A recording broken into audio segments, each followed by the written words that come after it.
Great. So thank you once again, everyone, for being here. This is our last session of the Systems Innovation Learning Series, this 5-month learning journey that we started in February. And now we're going to the end of this series. So thank you very much, everyone, for participating so far. It's been a very pleasant and joyful and insightful journey, I think, for all of us. So thank you for your contributions. So very happy to be here with you and to have you all here. So today, just details about today's session. This is going to be a 60 minutes session. This is being recorded and is going to be available afterwards on YouTube channel. And we have always available the chat for you to address any questions or comments that you might have. And as always, my name is Yasmin, and I'm here representing the SI London Hub, and I'm going to be your host and facilitator today. So yeah, here's just a glimpse on what we've covered so far, and here we have our last session today. On case study on systems building. And this is the structure that we have for today. So a quick 5 minutes introduction to today's session. Then we're going to have Tobias sharing a presentation for 15 minutes. And we have the 5 final minutes of this workshop for wrap up and feedback. Okay. And last but not least from me, I'm very, very happy to have Tobias Luthe with us today. And just a quick biography. Tobias is a PhD professor at Oslo School of Architecture and Design, program director at ETH Zurich, and founding director of MonViso Institute. He's an academic transdisciplinary design hybrid with an interest in understanding theories, methods, and philosophy of science, both for the sake of deep conceptual discourse and for helping to address real-world problems with the methods, cultures, and practices both science and design have to offer. So pass it over to you, Tobias. Thank you very much for being here. It's a pleasure, and the floor is yours. Yeah, thank you, Yasmin, and just for having me for the introduction. Welcome, everybody. I'm honored to be the last of your course here.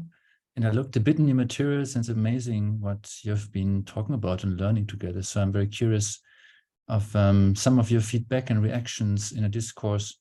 And I'm going to interrupt my presentation twice, actually, or three segments, basically, to allow for a bit of a discourse, so I don't hear myself too much. And yeah, very happy. And what you just read just mean, and so many keywords and buzzwords in, but I learned that buzzwords actually are an invitation to take a bit more time, to slow down and pause and work with these terms, as opposed to saying, well, just another jargon buzzwords, because these words, as we know, all have so much meaning. And so I always take it as an invitation to dig a bit deeper.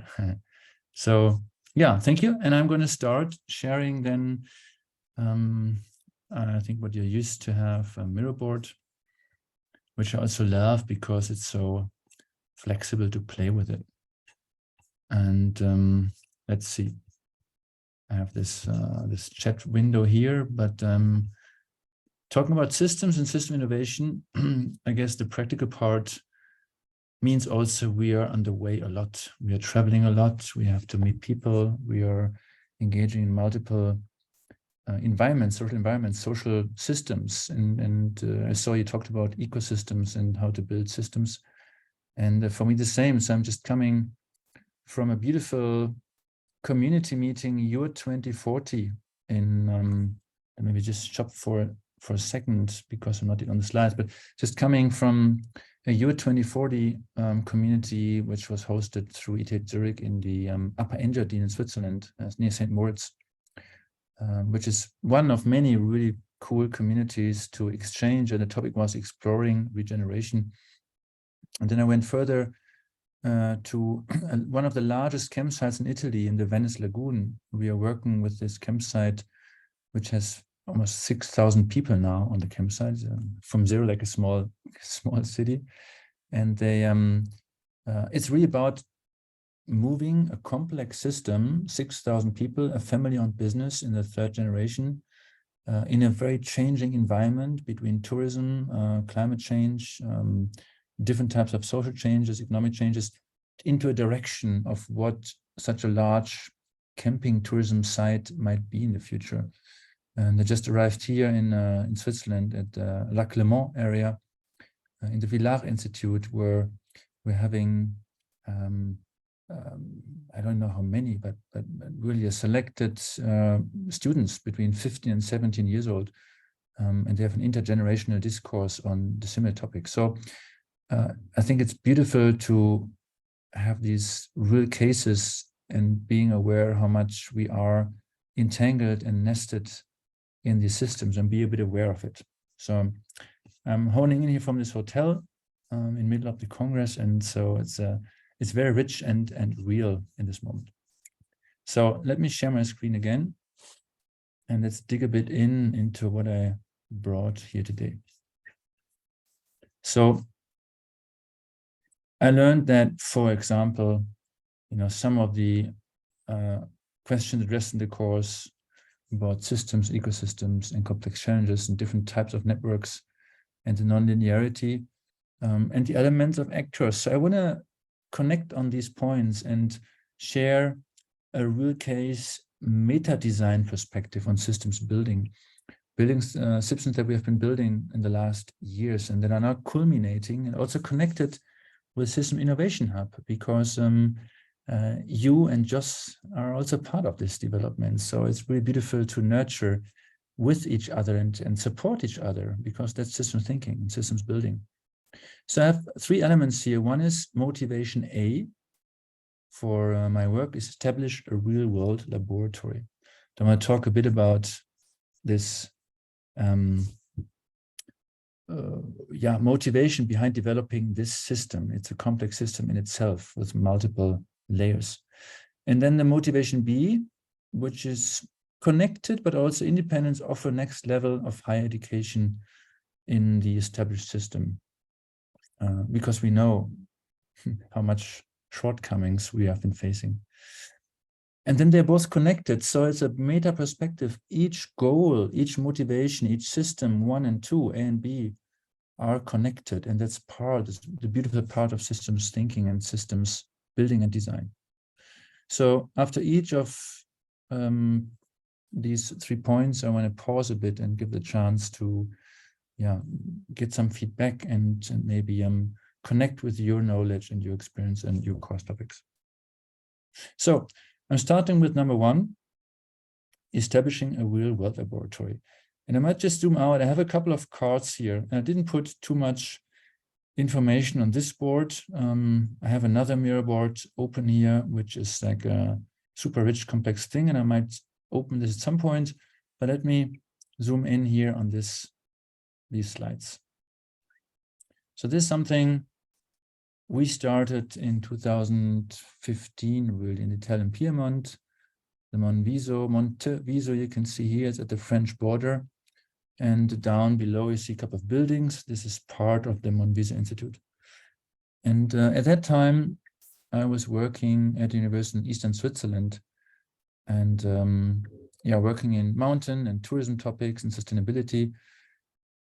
And over the years, going to so many conferences in the role as a scientist, I got more and more frustrated that we talk so much and we do so little, and we know so much, but we don't execute enough of it. And also, I think often not self-critical enough how we can leverage the needed theoretical discourse and learning for moving our societies forward.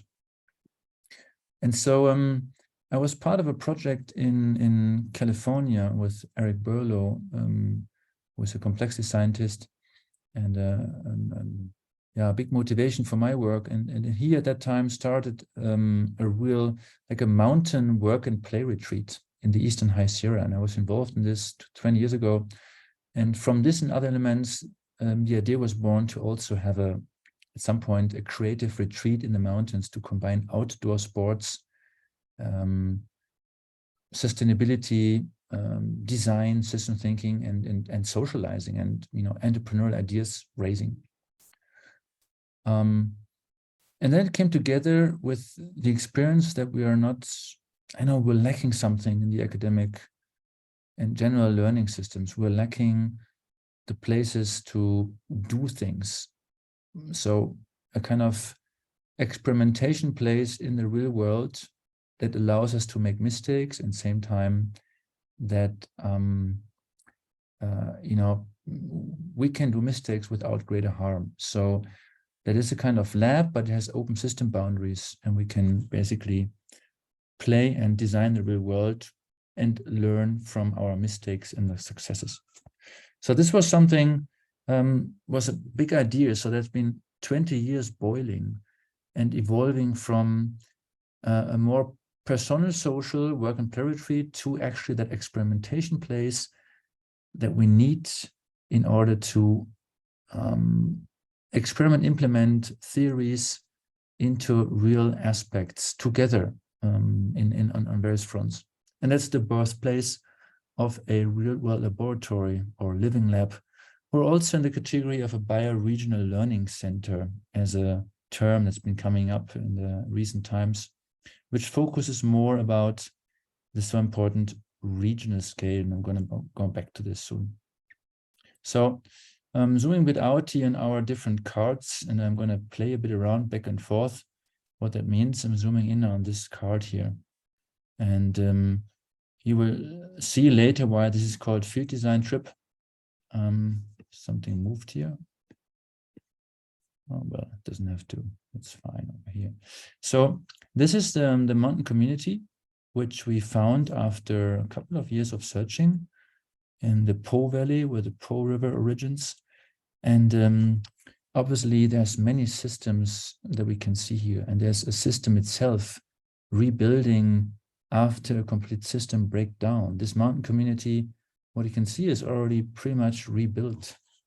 The different groups of houses here. And this is a different borgate, as say in Italian. So different satellite elements that together form this small village. And there used to live 1,200 people in the early 1900s, late 1800s, and basically 5 people were left 1980, 1990 around. It was really abandoned. And that's a complete system breakdown, basically, which obviously knows the chance to renew a system. It's a beautiful chance to bring an innovation when a system reorganizes after release phase, given the adaptive cycle phases. And so we came into this place, we found this place basically in the region, which has generally been in this reorganization state about almost nearly 10 years ago. And so I like to talk a lot about multi-layered systems.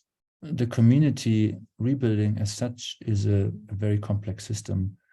And we have some elements here, some systems layers, from the urban rural solidarity, because these alpine places and rural places can only survive and live with the urban connection, and the urban system needs these rural places, in this case an alpine place, also to revitalize.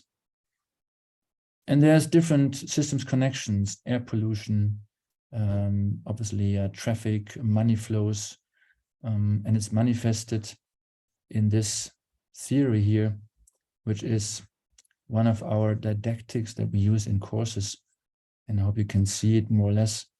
It's a rural urban infinity loop, and it shows a little bit the relations between cities and the urban, in our case the alpine.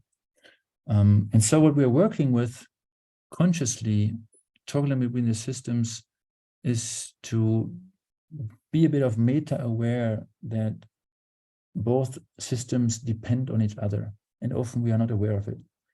So me living in basically cities and being a tourist, so visiting the Alpine as a tourist, is a certain perspective. If we switch perspective and embody the system from the other side, being an Alpine inhabitant, which I became with this real world lab, it totally shifts perspective because we see things that we haven't seen before. And it doesn't have to talk about it, it's something that we embody. So I experienced that the tourists, can be unnerving when you are someone living there and people visit you and flood your place, and where actually we're searching for remoteness and to regenerate yourself. And so these awareness, the meta-awareness that there are two, let's say, simplified, two distinct groups. We depend on each other, but often we don't see what we get from the other and what we bring. That's, I think, to me, a generic lesson that we can use for other systems as well. So often we don't know what we should know, maybe, in order to deal with the systems. And so in the middle, you see this joint transformative action element. So here, I think we have a chance to embrace and engage the kind of mutual understanding where the cities bring, for example, capital and diversity to the Alpine in this case, and also global exchange and partnerships. But they also bring over-tourism, pollution, and traffic in here. They bring investment, entrepreneurship services, also openness and newness, which is so important in these mountain communities. And the mountain communities on the other side, they receive finances, but they also receive, from their perspective, social human capital and diverse ideas, and not only direct finances. So it really helps to rethink a mountain system. And we have this kind of social ecosystem here, social ecological system really, where these things play together. So by rethinking this relation consciously, by living in the Alpine and building new relations with the urban, by engaging visitors as also different types of tourists who possibly stay longer, who become share or stakeholders, who learn what it actually means to change the perspective. This is an example of the multi-layeredness of these systems, what we are working on, and what also has been our purpose, to rethink how can we live in the Alpine in the future, while enjoying that peaceful outdoor life, the mountain activities, the kind of sense of community, simple life, and same time bring exciting jobs, exciting people from outside, because not everybody wants to or can be a farmer or a tourism host. So in here we have this name tools for change, and there's many ways to name these tools, but it's a very applied example. It's a theoretical relation which becomes manifest in this community here, and that's why we are here, to be able to design in reality and look at all these things about permaculture, farming, about conservation, about things like, well, how do you deal with 300 cars that come on a Sunday to drive up the road and eat and drive back down, that on the one side fuel the current economy, but at the same time bring the problems of most Alpine places also to this place where we have the chance to design it in a different way, more systemic way. So we're in the middle of this, and we are benefiting from being a bit of an outside hub. We have our own Borgata in the system, but we're still connected, and we're bringing these theoretical systems and didactics and frameworks and fill it with life. So that's a bit of a deep dive in the first motivation, really, and I'm gonna get back to this a bit later on.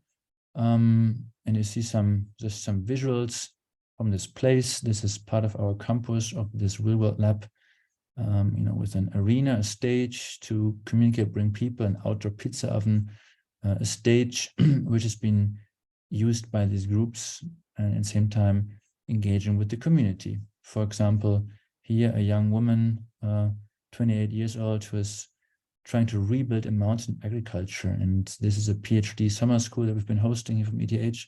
They're helping to weed in the strawberry fields. And one thing is the actual help that we bring to her. And that obviously helps to build capacity and helps us as outsiders coming to the system to make friends, build allies, and embody and connect with the system. We're basically using, if you want to say so, these students as tools to bring positive emotions, change, and activities to the community. And to me, the real interesting thing is the activity itself is very valuable in terms of learning on various fronts. But it fuels the meta perspective, the systems perspective. The sake that we are doing it has ripple effects in the system. We're playing with these elements. So very practical, very applied, and yet also serving a kind of higher function. What else can I introduce to this place? Let me see in our images here. Yeah, maybe here, something very tangible. This is again a course about hemp systems, experimental reality. So we're growing hemp, industrial hemp, and we are showing the circularities around the hemp plant and reconnect to a former land use and question current land use, which is heavily dairy, cow, and meat based. And obviously, we are aware of the problems around heavy cow use in terms of densification of the soil, in terms of eutrophication, watershed riparian zones elements, methane, etc., and also heavy construction of trails and infrastructure, because the agricultural, let's say, lobby is very strong in these mountain places. And so it's an experimentation and an invitation to rethink the current way of doing business, for example, by the hemp system. And then we are to be very placative, we are building, for example, these are hemp stems here. We are learning not only to grow it, but we're also harvesting it and extracting the fibers from these stems to build fiber composites like skis. These skills are the first hemp composite skis. They were built with students from these materials and earned a couple of industrial design prizes and using exemplifying circular design on many fronts, including the so-called, again, I have to always zoom in and zoom out and say the meta perspective. One thing is the fact that we grow hemp and have an example to show and rethink the mountain economy in a more, at the end, regenerative way. Same time, we learn about materials, circularities, handcraft, and use these skis later on to ski and connect with the future of tourism, climate change, so make it very embodied. And same time, the fact that we are growing this hemp here is also a meta tool, because some old people, they pass by and maybe we were a bit of aliens for them, because we're coming from another culture, another language, being, let's say, academically branded and introducing a lot of change in there. And we don't like change usually. So we are also a bit of an invaders on purpose, because we came there to challenge the status quo, land use, architecture, economy, and we are aware this is all science-based work. It's not just because we are,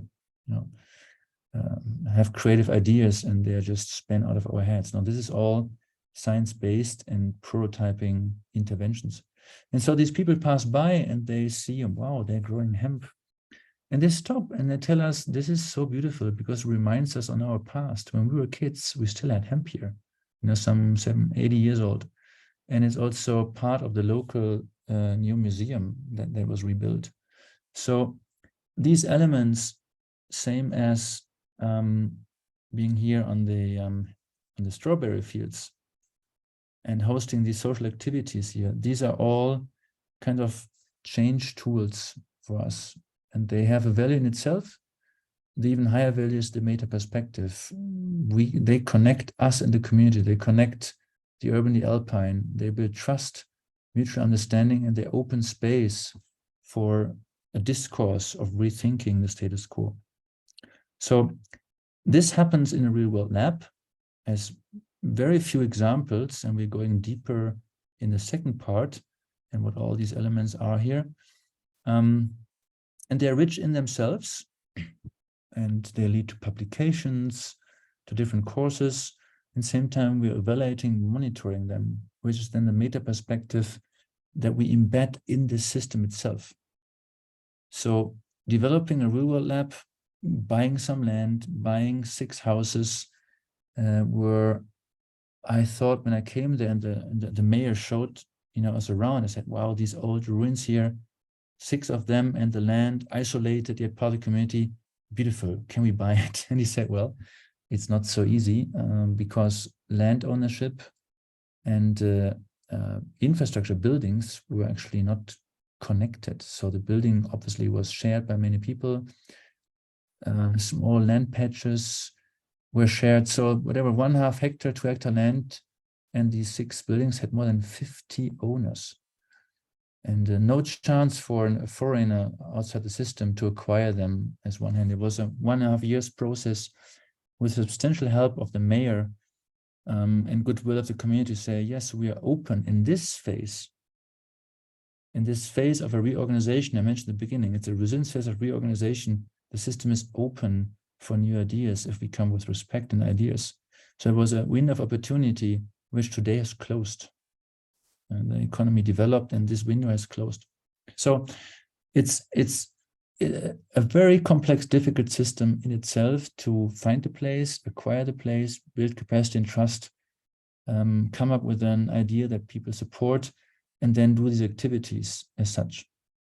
And with this, I want to close the first part before I go to the second part. And then in the third part, explain a bit how these both are connected and nurturing each other. So 2 systems that are complex and applied in themselves, but they support each other. Great. We have some questions here in the chat. Can address them now. One is from Alessandro. What was the main challenge you encountered in establishing efficient collaboration between Borgata and the city and vice versa? Main challenge, well, many small challenges.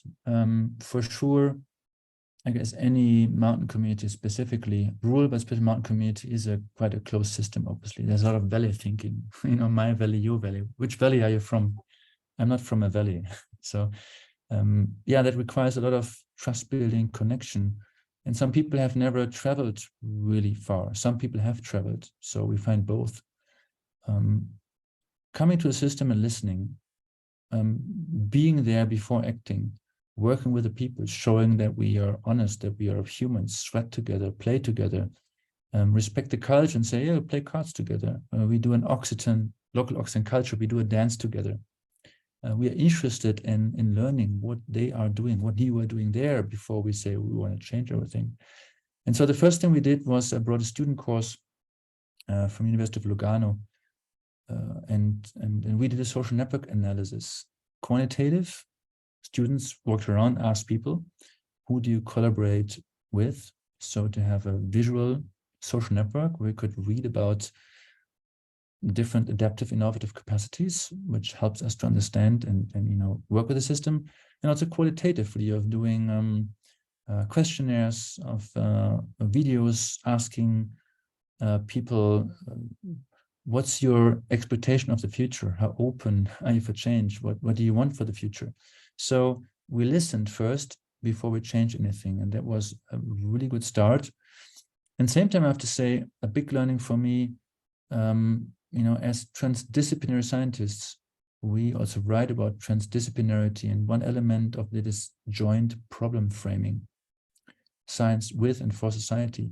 What we don't publish much about is continuous joint problem framing, because if we come for a project like this, which is more than a research funding project of 3 years or maybe 5 years, we will disappoint people. People have mental models, expectations, and we have certain promises that we make directly, indirectly. People will be disappointed. same as us. So how to continuously rebuild the trust.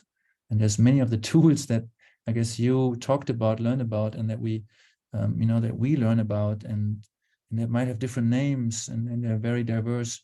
But yeah, continuously slowing down again, listening and being open, able to reframe together, and help the discourse. Perfect. We have a question from Daria as well. In what ways did you use the EU funds? Did they support the systems innovation approach? So that's actually a sad story for Europe. Originally I'm German. I live in Switzerland and Norway. I work in Switzerland and Norway at 2 universities, and I'm doing something in Italy. And it's, I'm really deeply European. So I see the beauty in each country, and that's amazing, and that we have this variety and density. And I think that's a big part. There's maybe 20-30% of not so cool things in all countries. So we should focus on the beauties. And there was no bank financing this, no EU fund. And there's many reasons for this. The Swiss banks don't finance anything anymore outside of Switzerland, or let's say not in Italy, at least. The Italian banks said, well, there's a bit of a new law when we started. There's a risk in the currency exchange rate. So despite of the Swiss franc being stronger, they said we don't accept someone earning in Swiss francs. In Italy, you would have to earn for a couple of years to be able to qualify for a loan there, despite of being a land ownership. So at the end, it was a German bank, by help of my family, to find something in Italy. And it's crazy. It's crazy. And obviously, it started as a private sale because there was a window of opportunity. I mentioned 1.5 years, and you're building deep relations. There was a chance either you buy it now or it's been gone. And it's been sold like crazy also in the COVID period. You don't find this anymore as a kind of borgata. It's really difficult. And so how do you act? You have to act fast. So you buy privately, you bring everything together, friends, and whatever, your retirement funds. So it's really a full personal risk in such a thing, to take the window of opportunity and then build it up, fund an association, show examples. We've been doing 8 years of work to show results. And so we're not talking about now with funders, it might work. No, it all works, it's all proven. It's just a matter to, to scale it out and not scale it up. And the purpose, scaling out, not copy it and, but really grow it organically. So it's been really difficult. And I have to say, across Europe, the transnational component, unfortunately, has been very difficult. And this is something where we need systems innovation on this level for sure. Yeah, thank you. Thank you for sharing that. And lastly, we have Johnny. What SW, if you want to say what SW is, was used. Oh, sorry. Software, okay. Software was used to construct the urban-rural graphic. Yeah, that's my colleague, Haley Fitzpatrick. She came to the MonViso Institute. She's an American architect, worked for Renzo Piano in Genoa. And it's one of these incidents and systems. Again, I believe if we are open in these systems, open for natural energy to thrive. She contacted us years ago and said, hey, I'm interested in infrastructure and identity. And she wanted to expand from her job. So she came volunteering. We made friendship. And now she's a PhD student I advise in Oslo. And she has amazing graphical skills. So she's using Illustrator and also sometimes just a mirror board, to sketch. And most of our graphical work are done by Haley Fitzpatrick, and we're thankful for her skills. Thanks. So it's basically Illustrator. Yeah. Okay, thanks. Perfect. Good to know.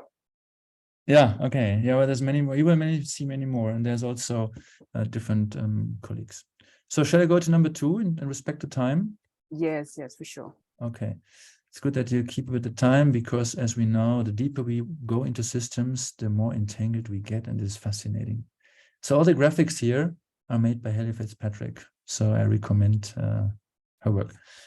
Okay, something has moved a bit here, but maybe this one has moved. Let's move it back. I cannot lock it, but maybe you can lock it, Jasmine. So number 2, motivation B, offer next level of higher education. So what we're seeing here are cards, and one thing is disappeared here, but that doesn't matter. So these are cards. They're taken from this education program magazine. You can see it here. It's also downloadable from the ETH Zurich page. And it's a new program that we developed where, again, as the beginning I said, system innovation, Jasmine, Joss also contributed with your tools. So it's really connecting different learning tools and environments. And so I've been working in education, you know, I'm a mountain guide part-time. And so I've been working in outdoor experiential didactics, experimenting with systems change for many years. And I was, yeah, I mean, we know we need to combine the theory with the doing in different ways. And we need to also look at the inner development, not just at that system out there. And the real world laboratory, which I'm introduced a little bit here, is the place of mind that informs the state of mind. And still the academic institutions like the ETH Zurich, of course, we have a huge knowledge base there. And so the thrive here was to combine both. We need to have a step forward in academic education, higher education, any education, basically, but that was the focus. So how can we bring in systems change in these big universities of a capacity like an ETH as one of the maybe the 10 leading universities globally. So it's a very difficult change. It's much easier in a small university that has less things to serve, but obviously the leverage is huge here. So motivation B, offer next level higher education, meaning to bring in something like this, hybridizing science, different types of science, especially around sustainability, including engineering, including economics, social science, but especially quantitative natural sciences and engineering, with design and the designerly way of working, of prototyping, of intuition, of research by design, of learning from failure as well, and of acting despite of uncertainty, which we don't do so much in science because we like to analyze and have the best possible state of information to move forward. And the transformative praxis. And so we developed, and as part of our research, that is also part of the systems building. We need these deeply theory-based frameworks that are explanatory and yet inclusive. And this is across a circular cross-scale spiral of governance systems. And I'm not going to go in detail. We don't have the time. It's explained in the magazine on the right side, but we have 8 scales of governance of decision-making. And each scale has this dashed circle and their own circularities, plural. And so no matter if we start on a building scale or landscape or regional scale or material scale or green chemistry, we have to practice this zooming in, zooming out continuously by understanding the own circularities on that scale. And that's something that's deeply theory-based. Yes, we need science. Same time, it's a designerly concept. And it informs practice. And so we develop different outdoor didactics to learn and embody this kind of zoom in, zoom out perspective. And that's one of the elements that we need. So yes, we build courses on science. And this is just an example, planetary boundaries. And actually, Johan Rockström co-developing this right now here in Villa. I took eating with dinners tonight. And or these ones, resilience, adaptive waves, which plot the adaptive cycle phases on a timeline to better inform social changes. So these things need to be combined and connected. We're looking at the iceberg model, Donella Meadows, that's also designed by Haley at the end, but looking deep down at the worldviews and the mental models and working with them, bring together the notion that we don't need to simplify complexity, but reframe complexity, taking it from a different perspective and make it basically, yeah, kind of our friend. Befriending systems is another term that we like to use for dancing with systems. That's Donella Meadow language. Or Daniel Wahl playing Aikido with systems, whatever language we use. But this is not done so much in the higher education system. We'd rather compartmentalize and dig deep in different elements and put it together.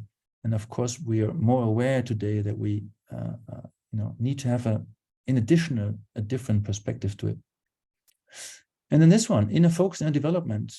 Corbett reminded us as well on the relevance of this part, but we are part of these systems. We are nature, and we cannot assume we are completely objective of looking at that system out there, but we are intrinsic part of them. So we need to embrace it and work with it.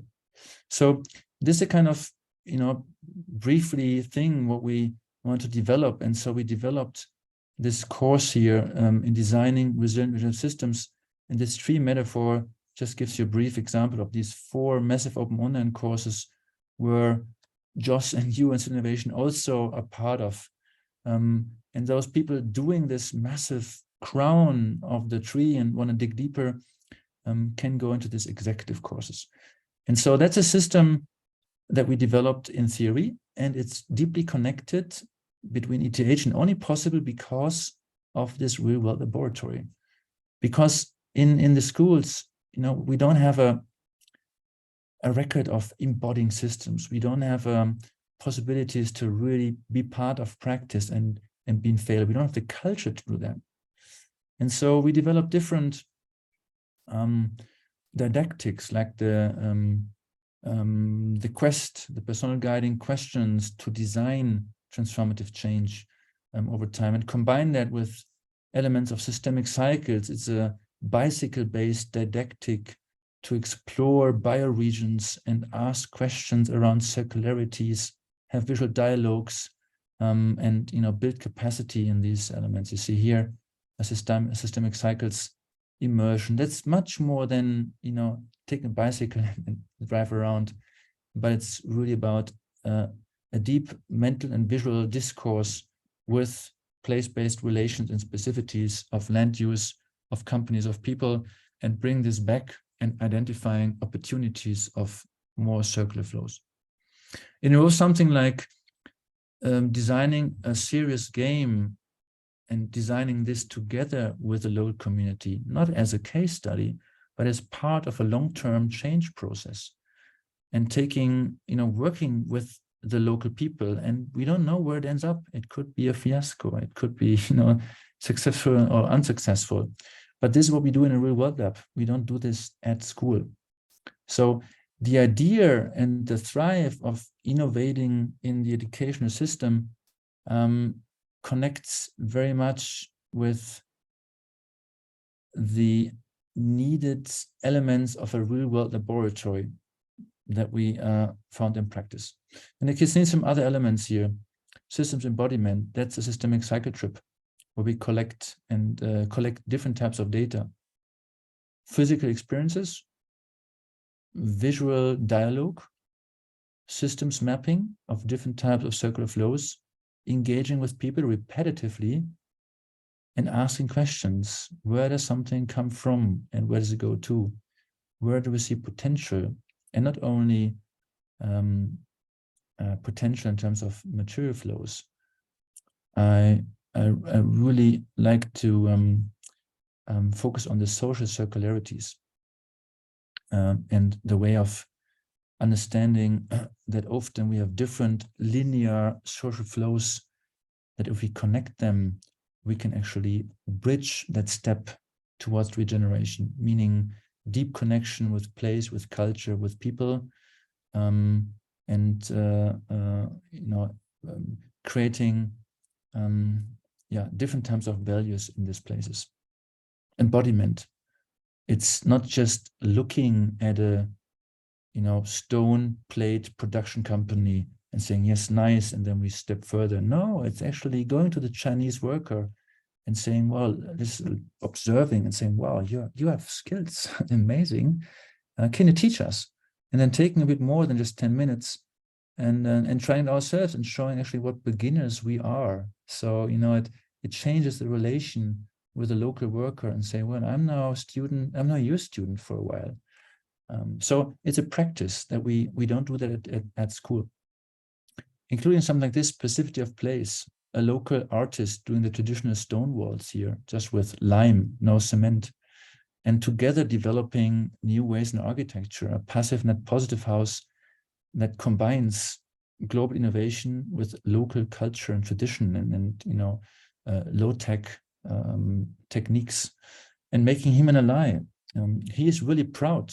If we talk about system building, he's really proud to right now be shown. His name is Alessio Bolla, Bolla Artigiano. He is super proud to be shown and, let's say, used by us to show this example. He's of course aware of it, and he's proud. Really, you appreciate my work so much that you show me in a global course. So this master executive people from all over will come and learn with and from him. And this, of course, has ripple effects on his openness, on his role. And he is not just in Marx a stone builder anymore, a stone artisan, a very skilled one. Same time, he has an educator role. And so the systems building is so multifaceted that we on purpose engage with him and on purpose introduce him in these courses and invite him to have this additional role, which plays back on multiple fronts. It's really beautiful. Visual dialogue. This is the old mayor here, Giacomo on the right, who helped us to acquire everything. This is the young farmer woman with the permaculture and the strawberries. This is Hayley Fitzpatrick on her PhD doing a visual dialogue geomapping as one of her systemic design methods work. And so it's for her PhD, yes, directly. Same time, again, on a meta perspective, she brings in a certain thinking into the community, and she helps not only nurture her PhD process, but she works on a meta level as well with us. So the fact that we are hosting the visual dialogues and talk about the future of this mountain village and practicing this very inclusive way of making it explicit helps also, builds capacity for bringing such courses, and it helps for us as a real world lab to play with the both elements. We have to sometimes accept that we are, let's say, unpleasant because we need to change a lot of things.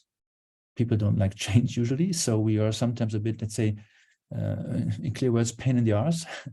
And so sometimes people might not like us for a while because they're just so stubborn, you know, these outsiders.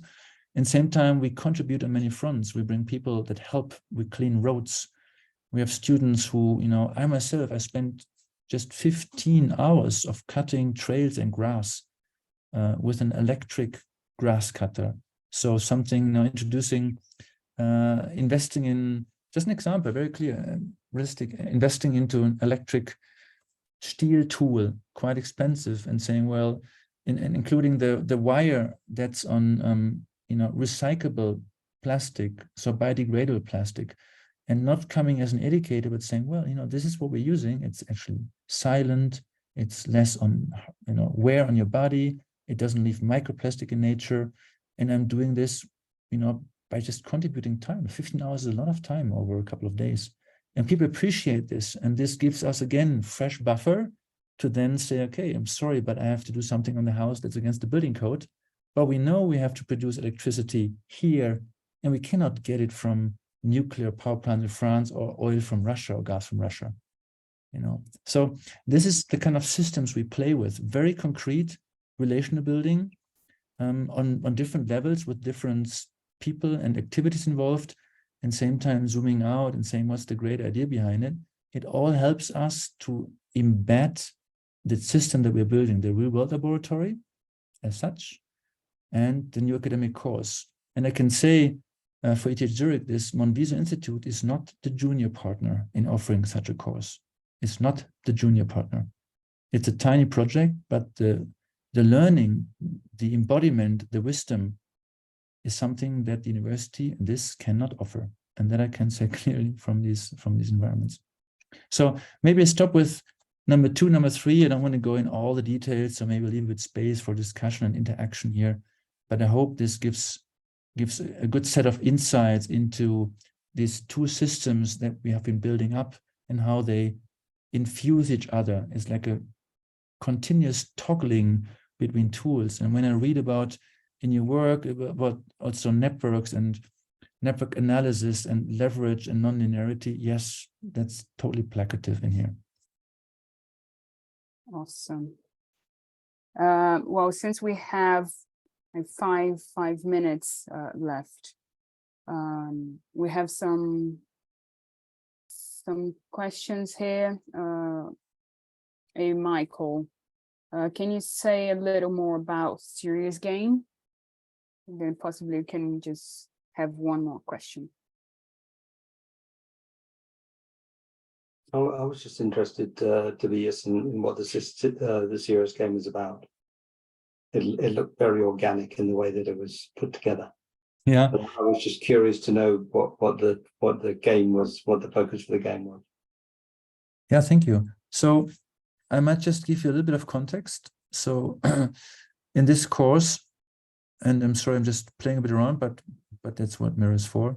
So we're having here now this course on our stage. We have people who did MOOC number 1, and now we decide, okay, I want to go deeper and do the executive program. They're doing the first certificate of advanced studies, and this is organized in a way, that you can see here. There's different MOOCs that relate to CAS and so on. So we're in the orange version here, and meaning people, after having done the MOOC, get an intro week, and then they come on a field design trip, 10 days, right away. And then they follow a kind of combined virtual physical stream. So this field trip is what brings us 10 days to do all these activities here. And the main part is obviously, meeting each other, becoming a cohort, sweating together, doing outdoor activities, inner development, flow experiences. And the Serious Game taught by Nicolas Saliou, colleague from ETH, from our institute. We have been playing this year in Grenoble on a mountain pathway project, and he's, it's his main field. And it's going to likely be a kind of board game, which we built together. And questions, aims for this game are being developed with the community. They face around the question, how can we integrate the outside and the inside, let's say, the local and the person from outside? How can we bring innovation in the system? How can we toggle between tradition and, the needed change? How can we overcome habits? How can we open up and build trust? How can we, listen to each other and same time acknowledge that we need this change? The future is not of preserving a museum, and tradition is a dynamic term. And as soon as things get a bit tricky, we know that we humans get back into the secure space. So they're offering now more and more Occitan evenings. That's beautiful. Let's also offer international language evenings, to prepare for the future. So these questions are formed together. We're going to meet the first 3 days in this mountain village to meet the place, to meet the local, to get to know, to work. Then we're going to go 4 days on a systemic cycle trip to expand into the region, to collect systems data, to do visual dialogue, to understand circularities, and then come back another 3 days to build the game. And locals will be involved, different groups local will be involved. We're going to prototype the game at the end of the course. And the questions I mentioned, we have like 4 or 5 different questions, but they all span about this so important toggling and integration between what is there and what needs to come. How do we do that? And so one thing is about learning the method on a real case. Everybody learns a lot. It's an integration tool. It's a tool where the participants learn from doing it, and then they can see what from this can I implement in my own region, in my own bioregion, according to my own quest. And for us as a real world lab, it's a beautiful help to bring in new movement into the current situation where we've been working a lot on certain changes. And so we could need another stimulation or the boost that people say, okay, you're actually doing really cool stuff for us. So it's a reminder, of continuous problem framing. Great, Tobias. Wow, I think I'll need to watch this recording afterwards a couple of times because well, we've presented a lot of very valuable insights here that I think in terms of what we've been in a way introducing in terms of systems building has a lot of very important insights from your case study. So thank you very much. Can't thank you enough for participating, for being here. It's been a great pleasure. And yeah, for the other questions, I'm going to share my screen so you can actually talk to Tobias and address him personally the questions that you have, because unfortunately we are out of time. But I will then share quickly so you can see that Tobias is on LinkedIn, of course, so you can message him there and connect with him. Of course, on MonViso Institute and ETH Zurich as well. Great courses, very insightful ideas there. So for sure, access that. And here I have Tobias' blog as well, if I'm not mistaken. So yeah, you can access that for sure. So this is the end of our learning series. And I want to thank you, Tobias, for being here with us today for this closing session. And of course, all of you for participating, for being here. You're the reason why we're actually creating all that. So thank you very much for your presence, your ongoing support and participation. Here we have, as always, ways for you to connect with the London Hub, the Mighty Network website. Here we have the LinkedIn, Twitter, and the YouTube channel where this recording is going to be available. And as always, we have a feedback session here, so you can let us know how did you find the session today and what are the best ways for us to improve our next sessions as well. And leave some comment if you would like to. So thank you again, everyone. Thank you, Tobias, and thank you all for participating with us. It's been a pleasure, an honor to have you all here, and see you next time. Take care. Thank you very much again, and hope to connect to those who would like to know more. I'm open. Thank you for Joss and Jasmine for hosting. Thank you for being here. Thank you.